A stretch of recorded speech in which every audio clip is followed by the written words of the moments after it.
I always wanted to be an engineer. So there was this constant struggle at home because my mother wanted me to be a doctor and I just didn't want to be a doctor. So I remember one day in 12th, my mother woke up to my room being filled with small strips of paper all across the wall and the roof saying, I will only be an engineer.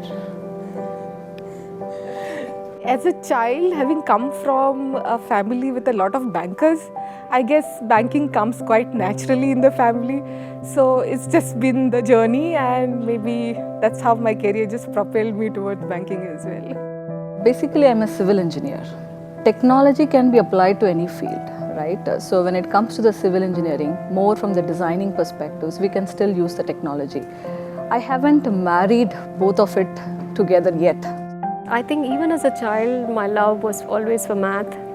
Way back in 90s, early 90s, 89, 90s, when nobody has a personal computer, I had an exposure and I would program for hours.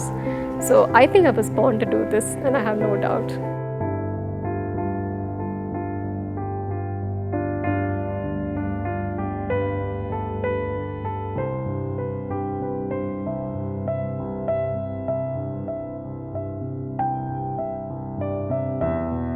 This award is actually a recognition from a leadership forum called the International Women Leadership Forum.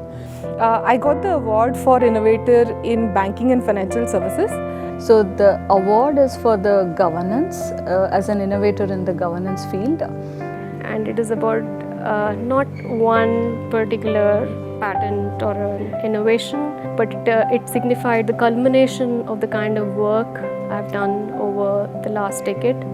It gives you a certain degree of satisfaction and a motivation to do much more.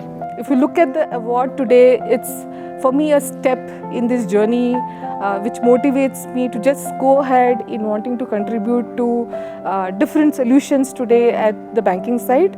The award to me itself, I think it's a time for me to look at and see what I've done in the past, and also a point for me to checkpoint and say, you know what, there's a huge contribution I can make from technology, and I work in the area of artificial intelligence, and making sure that the work I do is more purposeful to transform lives of people and businesses.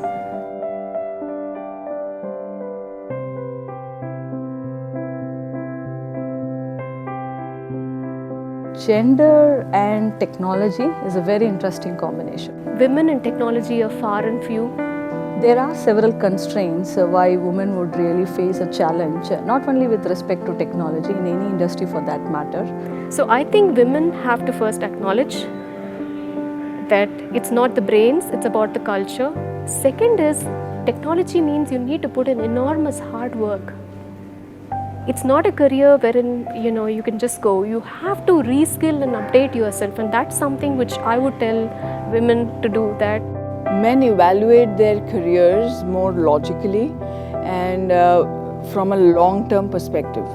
Women tend to follow their emotions and their hearts, and there are times when you believe that somebody is doing you a favor, okay, by either giving you a role that is less intense on time or less intense on travel, and that kind of creates an emotional bonding and a loyalty in women.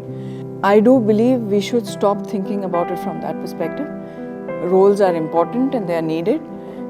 Somebody needs to do that role, and if you've done a role which demands less of your time, it possibly was a role that another person didn't want to do, and that's why it was given to you.